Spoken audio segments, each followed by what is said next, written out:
रानी की जांघ पर बना तिल देख राजा के पैरों नीचे से जमीन खिसक गई।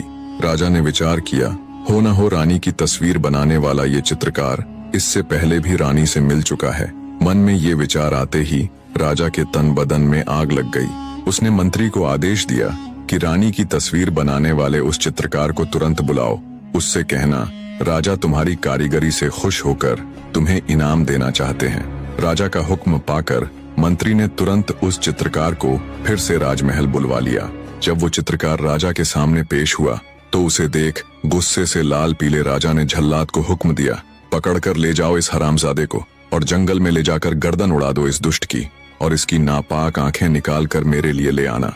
ये सुनते ही चित्रकार सहित वहां मौजूद मंत्री के भी पैरों नीचे से जमीन खिसक गई। चित्रकार गिड़गिड़ाया, पर बिना उसकी सुने झल्लाद उसे लेकर जंगल चल दिया। ये सारा माजरा देख मंत्री भी उनके पीछे पीछे जंगल की ओर हो लिया। उसने सोचा, कैसा दुष्ट राजा है जो इतने योग्य इतने होनहार नवयुवक को यूं बिना किसी वजह मृत्यु दंड दे रहा है। कुछ दूर चलने पर मंत्री ने झल्लाद से कहा, तुम इसे छोड़ दो और किसी मृत हिरण की आंखें निकालकर राजा को दे देना। झल्लाद ने मंत्री का कहा मान लिया और वैसा ही किया।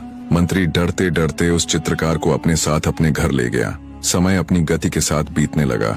एक दिन उस राजा का लड़का, जिसने अभी अभी जवानी में कदम रखा था, शिकार खेलने के लिए अकेला ही जंगल की तरफ चल निकला।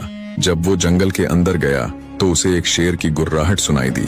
शेर की आवाज सुन राजा का लड़का घबरा गया और घोड़े से उतर भागकर एक वृक्ष पर चढ़ गया।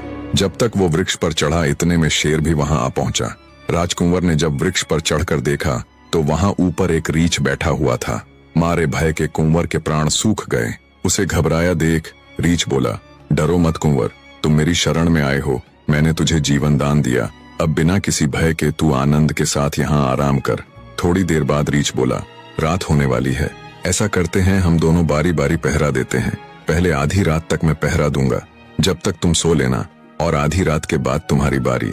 रीछ की बात से कुंवर खुशी खुशी सहमत हो गया। इस तरह राजकुंवर सोने लगा और रीछ पहरा देने।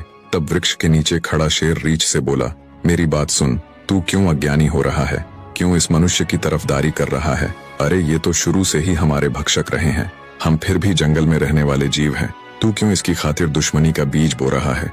एक काम कर, इसे नीचे फेंक दे, हम दोनों इसे खाकर अपनी भूख मिटा लेंगे, ऐसा अवसर फिर नहीं मिलने वाला। शेर की बात सुन रीछ ने जवाब दिया, सुनो